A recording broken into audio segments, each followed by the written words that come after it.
ابھی آپ کو بتائیں کہ جوڈیشل کمیشن رولز 2024 منظوری کے بعد پبلک کر دیے گئے۔ جوڈیشل کمیشن نے اپنے 2010 کے رولز منسوخ کر دیے۔ نئے رولز کے مطابق جج تقرری میں پیشہ ورانہ قابلیت، تجربہ، قانونی مہارت، پیشہ ورانہ رویہ دیکھا جائے گا۔ کارکردگی، ابلاغی مہارت، دیانتداری کو دیکھا جائے گا۔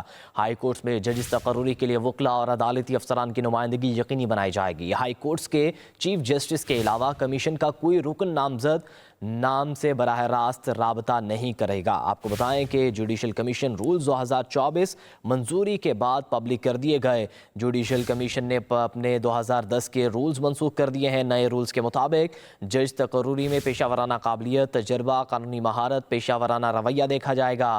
کارکردگی، ابلاغی مہارت، دیانتداری کو دیکھا جائے گا۔ ہائی کورٹس میں ججز تقرری کے لیے وکلا اور عدالتی افسران کی نمائندگی یقینی بنائی جائے گی۔ مزید جانیں گے وسیم ملک سے۔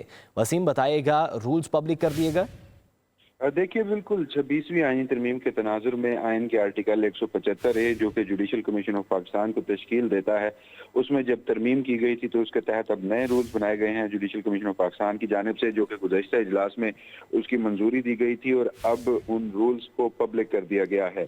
جوڈیشل کمیشن کے ان نئے رولز کے مطابق کمیشن کا ایک سیکریٹریٹ ہوگا۔ رول سپریم کورٹ بلڈنگ اسلام آباد یا جو چیئرپرسن ہیں وہ کسی مقام پر اس کو طے کرے گا۔ اس کے ساتھ ساتھ یہ بھی بتایا گیا ہے کہ جج کے تقرری کے لیے میرٹ کے تعین پر جو جج ہے اس کے حلف کو جانچا جائے گا۔ میرٹ کا جائزہ لیتے وقت پیشہ ورانہ قابلیت، تجربہ اور اس کے ساتھ ساتھ جو رویہ ہے جج کا اس کو بھی دیکھا جائے گا۔ ججز نامزدگی کے لیے کارکردگی، ابلاغی مہارت اور دیانتداری کو بھی پرکھا جائے گا۔ ہائی کورٹ میں ججوں کی تقرری کے لیے وکلا اور عدالتی افسران کی متناسب جو نمائندگی ہے اس کو یقینی بنایا جائے گا، اور اس کے ساتھ ساتھ یہ بھی بتایا گیا ہے رولز میں کہ عدالتی افسران کی سینیورٹی کو بھی مد نظر رکھا جائے گا، اور اس کے ساتھ ساتھ یہ بھی بتایا گیا ہے کہ ہائی کورٹ کے چیف جسٹس کے علاوہ کمیشن کا کوئی جو رکن ہے وہ کسی نامزد نام سے براہ راست رابطہ نہیں کرے گا۔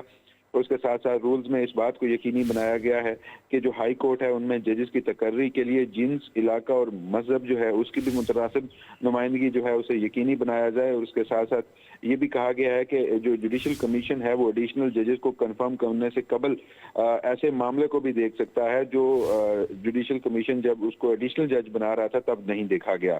اور اس کے ساتھ ساتھ یہ بھی بتایا گیا ہے کہ اگر جو ہائی کورٹ کے 5 سینئر ججوں میں سے سپریم کورٹ کا ایک جج جو ہے اس پر غور ہوگا، اور اس کے ساتھ ساتھ ہائی کورٹ کے چیف جسٹس کے لیے جو 3 سینئر ترین نام ہوں گے ان کے اوپر غور ہوگا، اور اگر سینئر ترین جج کو 3 سینئر ترین ناموں پر غور کیا جائے گا۔ بہت شکریہ وسیم ملک۔